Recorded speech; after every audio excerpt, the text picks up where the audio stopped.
Bonjour à tous, donc on fait un petit tutoriel pour voir les fonctions particulières dans Pronote que sont comment rentrer les notes, comment rentrer des compétences. Donc on y va, une fois qu'on est dans Pronote, on a installée logicielle de Pronote, donc comment rentrer les notes. Ici, alors là on est au début de l'année, je vais vous montrer avec ce que je peux, toutes les bases de données ne sont pas rentrées, donc tous les services profs ne sont pas rentrés. Donc on clique sur l'onglet notes qui est ici là. Et là on arrive à un endroit où on peut rentrer des notes en allant chercher des classes.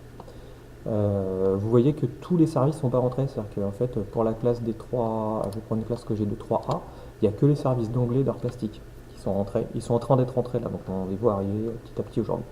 Moi j'ai de la chance, c'est qu'en fait en art plastique, je fais une co-intervention avec Stéphane Loret, donc je peux rentrer des notes. Donc je vais rentrer les notes dans le cours d'art plastique qu'on fait ensemble. Je clique donc sur le service auquel j'ai le droit d'accéder. Alors si j'essaie d'accéder dans le service anglais là, de Madame Bernard, en fait je peux pas parce que je peux pas créer de devoir, je peux pas rentrer de notes, ce qui est logique. Par contre si je rentre dans la partie art plastique 3A Ramon, là je peux créer un devoir. Donc j'ai bien la liste de tous les élèves de 3A et je crée un devoir. Ce devoir je l'appelle comme je veux, donc je l'appelle test 1 et bien sûr je peux modifier des choses, donc je peux modifier la note, je peux modifier le coefficient, je peux créer une évaluation particulière, mais nous on ne crée pas ici sur Pronote. Et ensuite je fais créer. Donc, ce devoir est créé, on voit bien que le devoir il est là, c'est un coefficient 1, ça c'est le coefficient qui est noté. Et si je clique ici, en fait je reviens sur, j'ai des informations sur le devoir.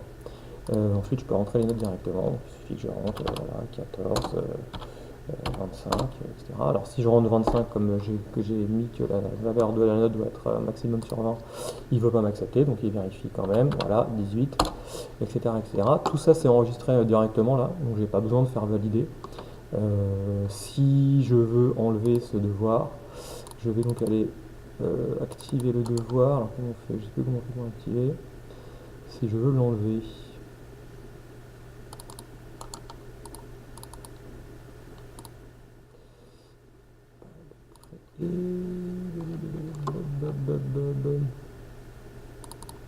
et voilà, donc il suffit de cliquer sur la date du devoir, en fait, c'est pas le numéro du devoir, c'est la date du devoir. Et si je veux l'enlever, je vais supprimer le devoir, oui, et hop, c'est bon, j'ai plus de devoir. Donc ça c'était rentrer les notes. Évidemment c'est rentré automatiquement dans les bulletins, c'est-à-dire que si je rentre des notes ici, dans l'onglet bulletin qui est ici, quand les bulletins de classe seront... Donc vous voyez que pour l'instant il n'y a que anglais ici et art plastique ici qui sont valides pour les 3A. Mais du coup, si j'ai mis une note en art plastique, elle serait ici, ça c'est le bulletin de la classe. Si je prends les bulletins élèves, il y aurait la note qui arrive ici dans moyenne élève, moyenne de la classe, qui pour l'instant n'est pas activée puisque c'est encore les débuts d'année. Donc pour les notes c'est bon, pour le bulletin c'est bon, il nous reste l'onglet compétences qui est entre les deux. Et dans cet onglet compétences, là je vais pouvoir rentrer, du coup, c'est un peu l'objectif et la politique d'établissement là, rentrer des évaluations tout au long de l'année et non plus rentrer juste un clic à la fin du cycle. Donc pour ça, je vais aller sur l'onglet évaluation et dans l'onglet évaluation, je vais regarder les 3A. Je peux créer une évaluation parce que je suis dans la même, j'ai le service d'art plastique de Stéphane Loret en doublon. Généralement, il y a mon nom et ma matière qui apparaissent. Je vais cliquer une évaluation, je vais donc cliquer ici pour créer une évaluation, je clique sur l'évaluation. Sur cette évaluation, donc je vais l'appeler, là je vais l'appeler test 1. Je peux décrire ce que je veux à l'intérieur. Et surtout, ce qui m'intéresse, c'est que je vais ajouter des compétences. Donc je clique sur ajouter des compétences.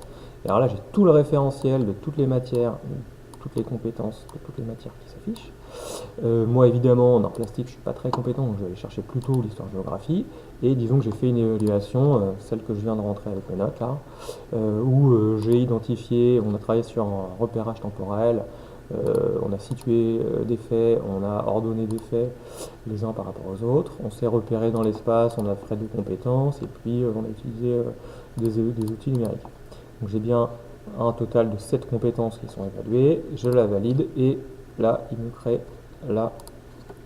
l'évaluation par compétence. Donc maintenant que j'ai cette évaluation par compétence, je vais aller voir par élève tout ça. Donc évidemment, si je regarde ici, alors je vais mettre en grand, j'ai toutes les compétences qui sont rentrées. Histoire 1.1, c'est situé en fait dans une époque donnée. Histoire 1.2, c'est redonner des faits par rapport aux autres.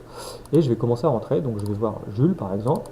Je vais commencer à lui rentrer des compétences. Alors je double-clique sur la case et je peux lui dire qu'elle a une bonne maîtrise ou une maîtrise satisfaisante pour ça. pour cet élément-là. Et puis vous voyez que là, le petit curseur bleu passe à Lucas pour la même compétence, puis il passera à Thomas pour la même compétence. Alors il y a des raccourcis qui sont les numéros en fait du clavier. Donc très bonne maîtrise c'est 4, maîtrise satisfaisante c'est 3, fragile c'est 2, insuffisante c'est 1. Donc si Lucas il a 1, je lui mets 1. Alors là il faut pas que je le fasse comme ça, voilà. Il faut que je fasse valider. Et ensuite, je peux rentrer par numéro. Donc, une fois que je suis là, je peux rentrer par numéro. Voilà, je fais 1, 2, 3. Donc là, évidemment, je les mets au hasard. 5, ça n'existe pas. Donc, je mets 4, 4, 4, 4, 4. Donc, il me rentre quelques-unes. Si je veux rentrer mes compétences plutôt à l'horizontale, c'est-à-dire que je vais rentrer pour Jules toutes ses compétences parce que j'ai la copie de Jules sous les yeux, je peux regarder en haut à droite, il y a continuer l'édition horizontalement. Donc ça, moi je fais souvent comme ça. J'ai la copie de Valentin sous les yeux. Pour ça, je lui mets 3, puis je lui mets 4, puis je lui mets 2, puis je lui mets 1, puis je lui mets 2. Donc ça, j'ai la copie sous les yeux et j'ai pas besoin de changer de copie à chaque fois que j'ai une compétence. Donc mon évaluation par compétence est rentrée, je peux revenir là et vous voyez qu'on a les résultats de l'évaluation, c'est intéressant, qui se mettent là. Donc je sais que globalement pour ce test-là, j'ai eu 3 personnes, 3 élèves qui ont une maîtrise insuffisante, 3 qui ont... Bon alors évidemment c'était complètement au hasard, donc ça n'a pas de sens.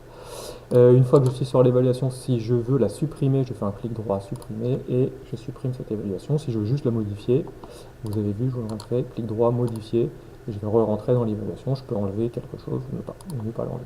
Donc là j'enlève évidemment, puisque c'est pas une vraie évaluation. Voilà pour notre compétence bulletin. Merci de votre attention.